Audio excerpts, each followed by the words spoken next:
It was a warm summer's evening. There was a light breeze. The children had been playing all day by the river, and it felt time to go home. They started to move off, but there was one little girl that didn't want to go home. She was holding back. She wanted to explore. There was a path she had never been down before, and she started moving towards it. There was high hedgerows on either side. She couldn't see much past them. But as she got a little braver and moved a little faster, she saw a gap in the hedgerow, and she could see light through it. And she thought, I can get through here. So she snuck down on her hands and knees, and she moved through, and it was sore and it was scratchy on her knees, and she was getting caught on the thorns and even tore her sleeve. But then she was through and into the light.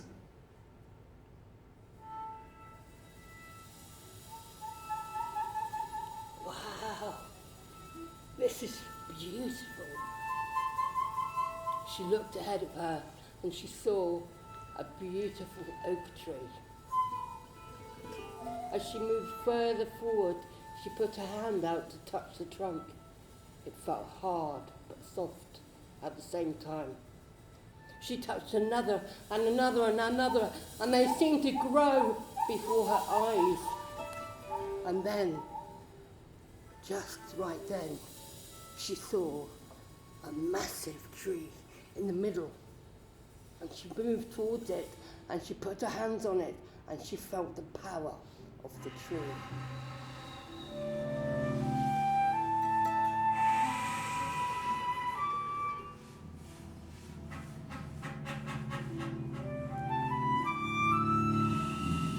And if by magic she touched the tree and she fell inside. Wow, look at this beautiful blue light. What is this beautiful blue light? She asked herself. She listened. And she listened. Is that a message I hear? She said. It is a message. What is the message? The message.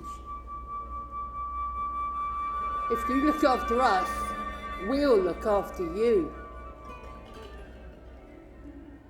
She sprung up, back to her feet. Wow, I really have to go back now and tell everybody this message. It's so unbelievable that I've heard this inside the tree. She fell out of the tree onto the ground by a miracle, it seems. She said, how can I get back? She got down and she saw.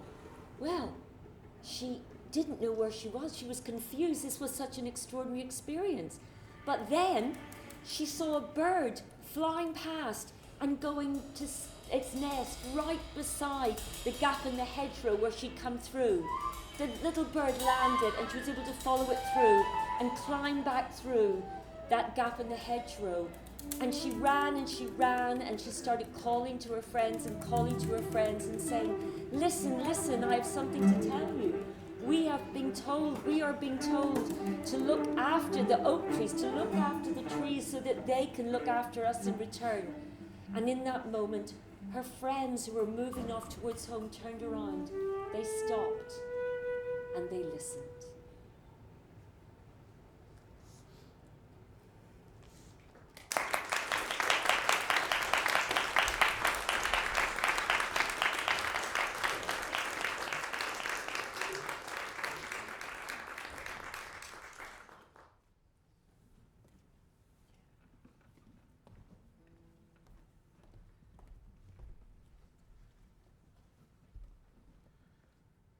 Not far from here, on a day much like today, a family moved into a new house, family of 3, 2 parents, little girl. And while the parents are still unpacking, going through the boxes, the little girl gets a bit curious, a bit, out of boredom, but also because she wants to go on an adventure. She wants to go and explore the garden. So she puts on her big boots and opens the door. And there in front of her is this big city big, but still a beautiful, desolate garden. And she goes in and she wanders around, and then right at the back of the garden, she suddenly hears some rustling through the bushes, some cracking, and then a beautiful red, bushy tail. "Oh," she says happily, "a fox. Are you called Fox?" And the fox turns to her, looks her deep in the eyes, and says, "That's not my name. My name is Daisy. And I come here to play. Is your name called Human by any chance?" And the girl says, "Well, no, my name is Lucy. But what are you doing in my garden?" My garden? Daisy the fox took a moment to reflect. That's a strange thing to say, my garden. I've been playing here for years with my family, Daisy the fox said to Lucy the human child. Anyway, it doesn't belong to anyone. It's just greenery. It's not your garden. It's not my garden. It's a garden. My siblings warned me about you humans. You're very hostile. That's probably why we don't mix. And as Daisy the fox went to leave, it occurred to Lucy, just a moment, where are these siblings she's talking about? Lucy, as an only child, always wanted siblings to play with. So she wondered, where are the siblings? She asked, "Excuse me, where are your siblings?" Rather sadly, Daisy put her head down. Humans hunted them. "Oh," Daisy said. Lucy was a bit confused. "Anyway, do you want to play?" Daisy the fox turns to her, and although still a little bit shy, her ears perk up, and all excited agrees. And then they go out to play together in the garden. They jump over puddles, climb into trees, they hop around like goats, they have a blast. And then, when the afternoon turns into evening, they find themselves becoming friends. And just then, the parents call out, so both the fox parents and the child's parents say, "Oh, come out, we go for dinner. Come out, come home." And then they go, they say their goodbyes, and they each go to their respective homes. And Daisy the fox at the end still yells after her, "By the way, tell your parents, leave out some tasty trash. You know, no processed stuff. Thanks." And off she goes into the forest.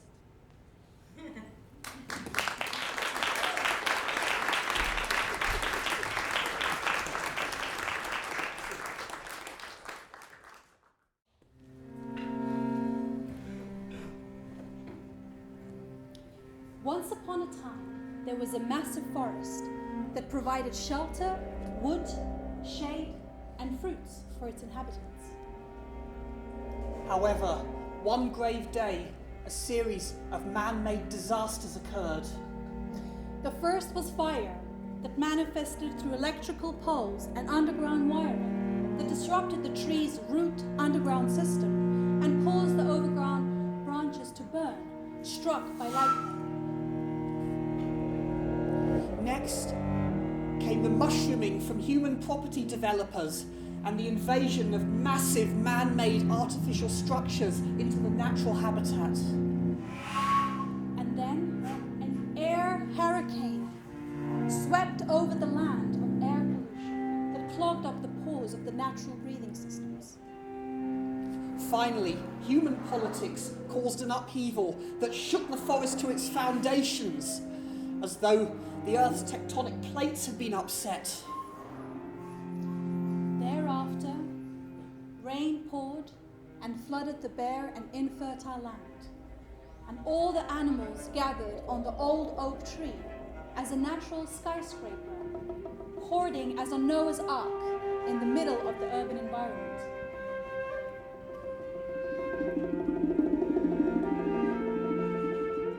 The animals knew that in due course they would all be able to leave the old oak tree and go back out into the world again. But they would always remember the spirit of the tree that had given them life and protection.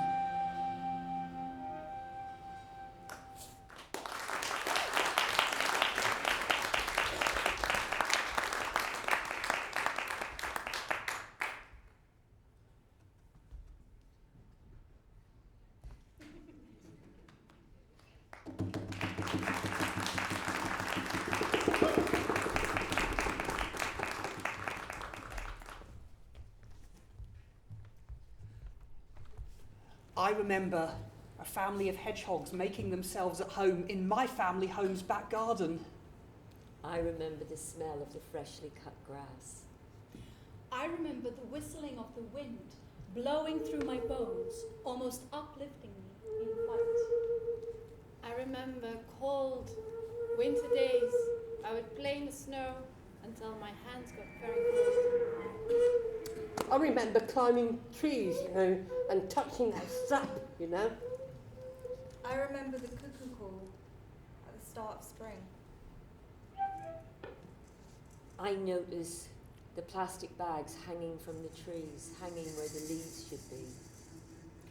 I'm noticing plastic bottles and tires being swept in the rivers and hanging off the riverbanks. I noticed the cuckoo birds don't sing much anymore. I notice how green grasslands are being replaced by concrete and parking lots. I notice light pollution that affects our circadian rhythm. But I notice that after all this time of hiding away from humans, the hedgehogs are returning to the gardens once again.